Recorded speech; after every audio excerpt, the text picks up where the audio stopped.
Salut les makers, aujourd'hui je vais vous parler d'un problème, c'est comment faire pour afficher son adresse IP quand celle-ci est inconnue. Bon, c'est pas un problème très difficile à résoudre et il y a au moins deux façons de faire ça. Je vous ai mis ici un petit bloc de configuration et ce que je vous propose de faire, c'est de téléverser tout de suite le programme pour voir un petit peu comment ça se passe. Donc pendant que ça téléverse, je vous explique ce qu'on est en train de faire. J'ai mis un bloc config station. Celui-ci doit permettre de se connecter à un réseau Wi-Fi existant. Donc le SSID c'est Duino Edu et c'est le DHCP du réseau qui va attribuer l'adresse IP à la carte D1. Le souci c'est qu'on ne connaît pas l'adresse IP puisque c'est le DHCP qui choisit dans toutes les adresses disponibles l'adresse qui sera effectivement attribuée à la D1. Alors la technique la plus simple c'est d'utiliser le moniteur série. Quand vous cliquez ici sur la petite loupe, vous faites apparaître le moniteur série et si vous faites un reset, vous allez voir toute la phase de connexion et vous allez voir apparaître normalement l'adresse IP qui vous est attribuée. Donc là, c'est marqué que c'est connecté au réseau Duino Edu et que l'adresse IP c'est 192.168.0.12. Il y a une autre technique qui consiste à utiliser un afficheur, et l'afficheur que je vais utiliser ici, c'est un des rares afficheurs compatibles avec l'ESP8266, c'est le SSD 1306. Donc je ne vais pas rentrer dans les détails, c'est assez simple, hein. Vous avez un bloc qui permet d'initialiser l'afficheur OLED, donc vous dites en gros où est-ce qu'il est connecté.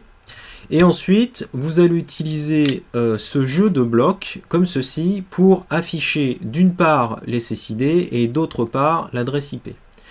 Donc, il suffit de regarder, hein, les blocs sont assez explicites, je pense. Donc, vous avez un bloc écrire texte, donc avec SSID concaténé avec le bloc qui retourne les SSID.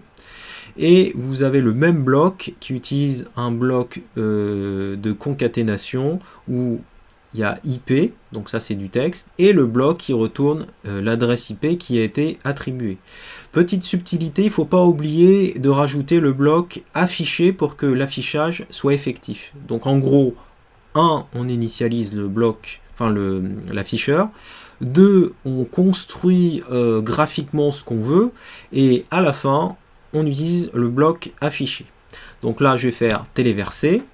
Comme d'habitude, ça prend un petit peu de temps. Mais une fois que le programme sera téléversé, ce qui va se passer, c'est que sur l'afficheur OLED, on aura une ligne où il y aura SSID 2 points. Derrière, il y aura les SSID réels. Il y aura une deuxième ligne avec IP 2 points et l'IP effectivement attribué. Donc c'est un programme extrêmement simple et normalement il n'y a rien d'autre à faire. On peut rajouter des options mais ça ne sert pas à grand chose. Donc là le programme vient d'être téléversé. J'ai toujours accès au moniteur série où si je fais un reset je vais voir apparaître donc les informations dont on a parlé tout à l'heure. Donc le SSID et le réseau. Et là, sinon, vous avez sur l'OLED directement l'SSID et l'adresse IP. Voilà. Donc, c'est une petite option intéressante. Je ferai certainement une vidéo qui explique un peu mieux comment utiliser l'afficheur parce qu'il y a d'autres options, notamment le dessin, où on peut dessiner des rectangles, dessiner des cercles, etc. etc. Mais pour l'instant, c'était vraiment une petite vidéo pour vous expliquer comment faire pour afficher l'adresse IP quand celle-ci est inconnue. Allez, je vous dis à bientôt dans une prochaine vidéo, et puis en attendant, bonnes expérimentations.